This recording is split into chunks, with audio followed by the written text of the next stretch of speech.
اسی طرح مشاجرات صحابہ بنو امیہ والے مسئلے پر اب بس کرتے ہیں، ہم لوگ بھی سن سن کر تھک چکے ہیں. ہاں تو نہیں، وہ میں تو کبھی بھی کوئی بات کرتا ہوں تو ریبٹل کے طور پہ کرتا ہوں. آپ تھک چکے تو آپ قرآن کلاسز دیکھیں، 344 ہیں، اس کے بعد بھی 130 ریکارڈ ہو چکی ہیں. آپ دوسرے ٹاپکس دیکھیں، آپ کے انٹرسٹ کیا نہیں ہے نا. بعض لوگ تو کہتے ہیں اور کھول کے بیان کرو، میں نے تو ہر ٹاپک بیان کرنا ہے. کئی لوگ میری رفع الاجدین کی بات سن سن کے تھک چکے ہیں، کہ یا علی مدد کو شرک کہنے کی بات سن سن کے تھک چکے ہیں. ہو سکتا ہے یہ پرچی لکھنے والا نہ تھکا ہو اس بات سے. تو آپ جس فیلڈ سے تھکے ہوئے ہیں تو آپ کو کس نے کہا آپ سنیں. باقی ہمیں کوئی شوق نہیں آتا. آپ دیکھیں لوگ یہ کہتے ہیں نا کہ جی یہ سب کو چھیڑتا ہے. میں نے کسی کو نہیں چھیڑا میرے بھائی. میری پرانی ساری ویڈیوز دیکھیں. مسئلہ نمبر، میں نے ٹاپکس کے اوپر ویڈیوز ریکارڈ کرائی تھی 200. حاضر و ناظر، علم غیب، آیات النبی. کبھی نہیں لکھا تھا ریپلائی ٹو فلاں، ریپلائی ٹو فلاں. کوئی میری ویڈیو دکھائے کئی سالوں تک. تم لوگ بھی ٹاپکس کے اوپر ویڈیوز بناتے ہیں نا. انہوں نے سٹارٹ ہی 2015 میں مجھ سے کیا، ریپلائی ٹو انجینئر محمد علی مرزا. فرق دیکھا؟ اہل حدیثوں کو کہو کہ تم امیر شام کا دفاع کرنا چاہتے ہو تو لکھو امیر شام کے فضائل، 100-150 بندہ ویک ہی لے گا. لیکن یہ کیا لکھتے ہیں؟ ریپلائی ٹو انجینئر محمد علی مرزا آن امیر شام. تو وہ جب آپ یہ کام کریں گے تو میں نے نہیں جواب دینا آگے سے. میرا رائٹ ہے نا. میری آپ جتنی ویڈیو قرآن کلاسز تھی، کبھی کسی قرآن کلاس میں لکھا ہوا ہے کہ قرآن کلاس نمبر 1 ریپلائی ٹو مفتی منیب الرحمان؟ مسئلہ نمبر 1 امام الانبیاء کی دعوت قرآن، اس کے ساتھ نہیں لکھا ہوا ریپلائی ٹو مولانا احمد رضا بریلوی. نہیں، سارے مسئلہ نمبر دیکھیں وہ ٹاپکس کے اوپر تھے. یہ جب 2015 میں انہوں نے میرے خلاف بائی نیم ویڈیوز بنائی، میری تصویر کے اوپر کانٹے لگائے، تو سرکار یہ تو نہیں ہوگا کہ آپ کے اوپر لوگ بات کریں، سچائی کہنے پر آپ کو مجرم ٹھہرائیں اور میں خاموش ہو کے بیٹھ جاؤں گا. ایسے تو نہیں ہوگا.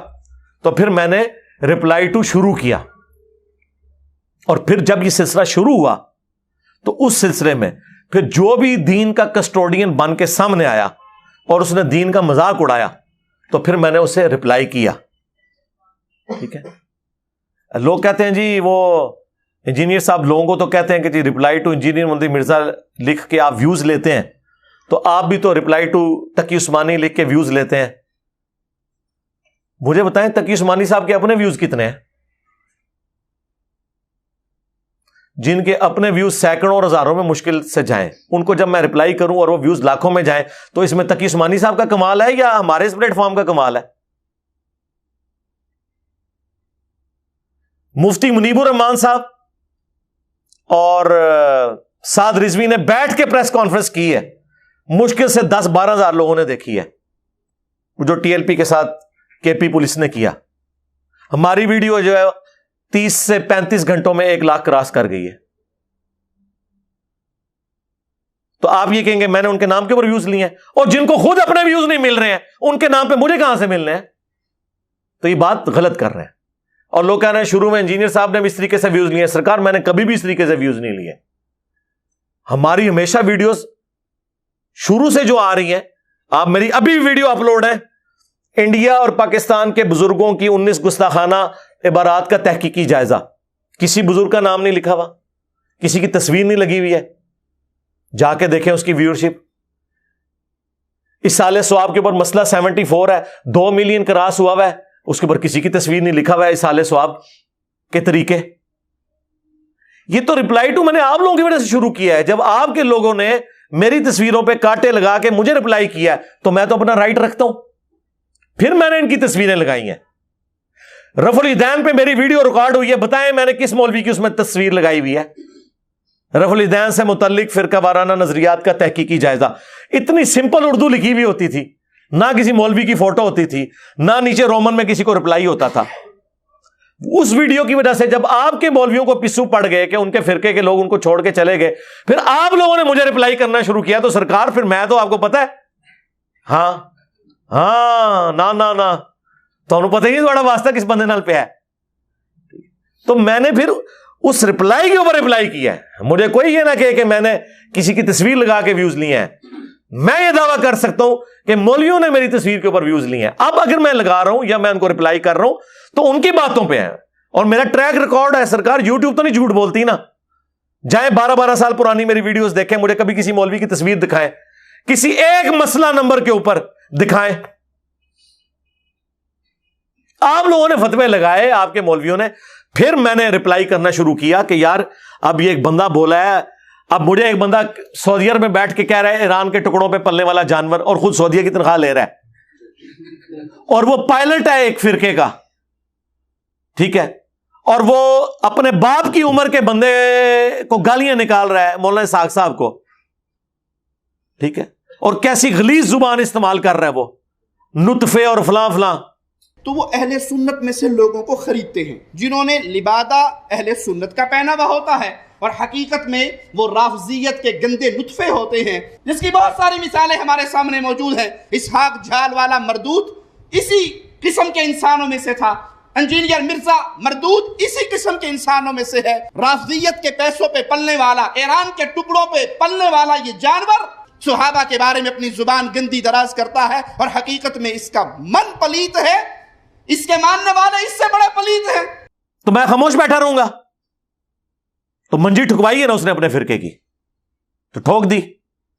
تو یہ ذہن میں رکھیے گا, یہ لوگ بولے ہیں کراچی کے مفتی صاحب جن سے اب صلح ہو چکی ہے, اس لیے وہ اب, ورنہ کل مشین پہ انہوں نے چڑھا ہونا تھا جو مفتی صحیح چڑھا ہے المونت کے مسئلے میں. اب اپنے نیا بندہ ڈھونڈ لیا. اس بندے نے 2017 میں پہلی دفعہ جب یوٹیوب پہ ایسا دیکھا یار سب سے زیادہ ویورشپ کس کی, انجینئر صاحب کی, اس نے ایک ویڈیو چڑھا دی انجینئرنگ فرقہ. یاد ہے آپ کو 2016-17 کی بات ہے. میں تو جانتا بھی نہیں تھا یہ بندہ کون ہے. جب وہ ہوا تو وہ اس کی ویڈیو لاکھوں میں پہنچ گئی. اب میں نے کہا یار دیکھو, اندازہ کرو, جو بندہ فرقہ واریت کے خلاف بول رہا ہے اسے کہہ رہا ہے اس نے انجینئرنگ فرقہ بنایا. یار یہ کون گالی برداشت کرتا ہے؟ پھر دیوبند کی منجی ٹھکوا لی اس نے. پھر میں نے المہند, اسام الارمین, یہ ساری چیزیں. مجھے بتائیں پہلے میں کب ان کتابوں کے نام لیتا تھا؟ آپ 2017 سے پہلے کے انجینئر علی مرزا کو دیکھیں اور بعد کے دیکھیں, سچویشن کا فرق ہے. وہ جس طرح کافر کہتے ہیں کہ جی مکی محمد اور تھا اور مدنی محمد اور ہے. مکے میں تو محمد صلی اللہ علیہ وسلم ان کے ساتھی ایک مظلوم طبقہ نظر آتا ہے جن کی پٹائی ہو رہی ہے, لوگ ان کو مار رہے ہیں اور وہ ہاتھ بھی نہیں اٹھا رہے, کوڑے کھا رہے ہیں, انگاروں پہ لیٹ رہے ہیں, کوئی ایک گریلا وار کر کے خانہ کعبہ شریف میں رکھے ہوئے بت بھی نہیں توڑ رہے. 13 سال تک حضور نے کعبے کی طرف منہ کر کے نماز پڑھی ہے اور اندر بت رکھے ہوئے. لیکن وہ کہتے ہیں مدینہ شریف جاتے ہی بدر, احد, خندق, خیبر, حنین, فتح مکہ, پھر غزوہ تبوک, پھر جناب حضور کی قادسیہ, یرموک, یہ وہی ساتھی ہیں جو مارے کھاتے تھے, اب پوری دنیا کو آگے لگایا ہوا ہے. تو سرکار وہ دیکھیں نا اس کے پیچھے ریزن کیا ہے. یہ فیس چینج ہوتے ہیں. اب آپ مدنی اصحاب سے یہ ایکسپیکٹ نہیں کر سکتے وہ مکے والی زندگی گزارے, وہ ٹائم ختم. حضرت علی علیہ السلام نے 25 سال سکون کے گزارے ہیں نا خلفائے راشدین کے دور میں, لیکن اپنے دور میں انہیں بڑھاپے میں 3 جنگیں لڑنی پڑ گئی. آپ کو کہ جی 25 سال سے تو آپ سکون میں بیٹھے ہوئے تھے, اب آپ کو کیا ہو گیا؟ تو پھر آپ کو بتائیں گے کہ یار مسئلہ ہوا ہے تو مجھے نکلنا پڑا ہے نا. تو یہ فیزز چینج ہوتی ہیں, یہ ذہن میں رکھیے گا. تو 2017 کے بعد مزید چینج ہوئی, مینلی 2015 سے جب میرے خلاف کلپ آنا شروع ہوئے مولویوں کے, اور میری تصویر کے اوپر کاٹے مار کے, اور پتہ نہیں انہوں نے گستاخ اور یہ لکھا. دیکھیں نا یار, آپ علمی اختلاف لکھیں, ہمارا ابھی بھی دیکھیں ویڈیوز چڑھ رہی ہیں, حافظہ اللہ لکھا ہوتا ہے ساتھ. یہ مفتی سعید نے کتنی گستاخی کی حدیث کی, لیکن میں نے کیا لکھا ہے, رپلائی ٹو دیوبندی مفتی سعید حافظہ اللہ. یہ لوگ لعنت اللہ سے نیچے بات نہیں کرتے. اتنا کس کے اندر حوصلہ ہوتا ہے؟ اب آپ مجھ سے یہ کہہ رہے ہیں کہ میں جو ہوں حضرت بلال حبشی کی طرح جا کے کوئلوں پر اور ریگستان کے تپتے صحرا پر لیٹ جاؤں. سرکار لیٹے رہے ہیں اتنا عرصہ. اب ہم اس وقت بدر میں کھڑے ہیں, احد میں کھڑے ہیں, بلکہ قادسیہ اور یرموک میں پہنچے ہوئے ہیں. اب تو آپ کے ہاتھی بھی ہم نے گرانے ہیں, بلکہ گرا دیے. اب آپ ہم سے وہ والی زندگی تو نہ ایکسپیکٹ کریں نا، کیونکہ معاملہ تو آپ نے خود خراب کیا ہے. بھائی کس نے کیسے روم کو کہا تھا کہ 1.5 لاکھ کا پورا لشکر لے کے تو عرب کے بارڈر پہ آ جائے؟ نبی اسلام کو تو مدینہ شریف میں بیٹھے ہوئے تھے، اس نے ایویں بدماشی کی، اچھا یار یہ تو پورے عرب میں ایک بادشاہ آ گیا ہے اور اس نے پورے عرب پہ تو یہ لگتا ہے باہر بھی نکلے گا.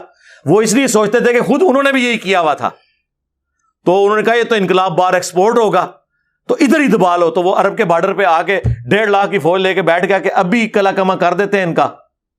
اور وہاں سے جناب وہ نبی علیہ السلام کے قاصد کو بھی قتل کر دیا جب حضور نے قاصد بھیجا اپنا. اور اس زمانے میں قاصد کا قتل تو اعلان جنگ ہوتا تھا. حضور 30,000 صحابہ کو لے کے نکلے، وہ وہاں سے بارڈر چھوڑ کے بھاگ گئے. پہلے وہ بدماش بنا ہوا تھا، ٹھیک ہے. جب نبی علیہ السلام نے رپلائی ٹو کیا نا، رپلائی ٹو کیسرے روم پر دم دبا کے بھاگا. تو سرکار اب آپ یہ کہیں گے جی اس سے پہلے کیوں نہیں؟ نبی علیہ السلام تو خاطی لکھ رہے تھے، صرف فوج لے کے کیوں پہنچ گئے؟ ظاہر ہے جی انہوں نے غلط حرکت کی ہے تو یہ تو ہونا ہے نا. پہلے تو ہم مسئلہ نمبر ہی ریکارڈ کرا رہے تھے، دعوت ہی دے رہے تھے. جب آپ کاٹے پھیریں گے اور آپ ونریبل کریں گے، ہمیں گستاخ کہیں گے، تو آپ کیا ایکسپیکٹ کرتے ہیں کہ میں رپلائی ٹو نہیں کروں گا؟ ٹھیک ہے، تو یہ بالکل جھوٹ بولنا بند کریں. مجھے پوری اپنی تاریخ پتہ ہے کہ کس طریقے سے کیسے کیسے چلائیں گے. یہ سب سطحی باتیں چھوڑیں اور یہ یاد رکھیے ہمارے بھی بعض اسٹوڈنٹ لوگوں کے نظریات کے مطابق ہمیں سمجھ رہے ہوتے ہیں. نہیں، مجھ سے آ کے پوچھے تو میں آپ کو کلیئر کروں گا کہ یہاں پہ ڈنڈی مارا ہے، یہ یوں نہیں ہے، یوں ہوا تھا، پھر یوں ہوا تھا. ابھی میری ویڈیو انہوں نے کاٹی ہوئی ہے کہ جی یہ کہہ رہا ہے کہ امام کعبہ بھی قرات میں غلطیاں کرتا ہے اور کئی جگہ میرا سلپ آف ٹنگ ہے وہ اس میں لگایا ہوا ہے، اور وہ کہہ رہے ہیں دیکھو یہ خود غلطیاں کر رہا ہے اور امام کعبہ کے بارے میں بات کر رہا ہے. اور بھائی میرے تم نے وہ سلپ آف ٹنگ کاٹے تھے تو میں نے اس میں ریبٹل کیا تھا کہ غلطی کسی سے بھی ہو سکتی ہے، امام کعبہ سے بھی ہوتی ہے. اب یہ بات اور ہے اور وہ بات اور ہے. تو اس طریقے سے جو مرضی آپ کر لیں.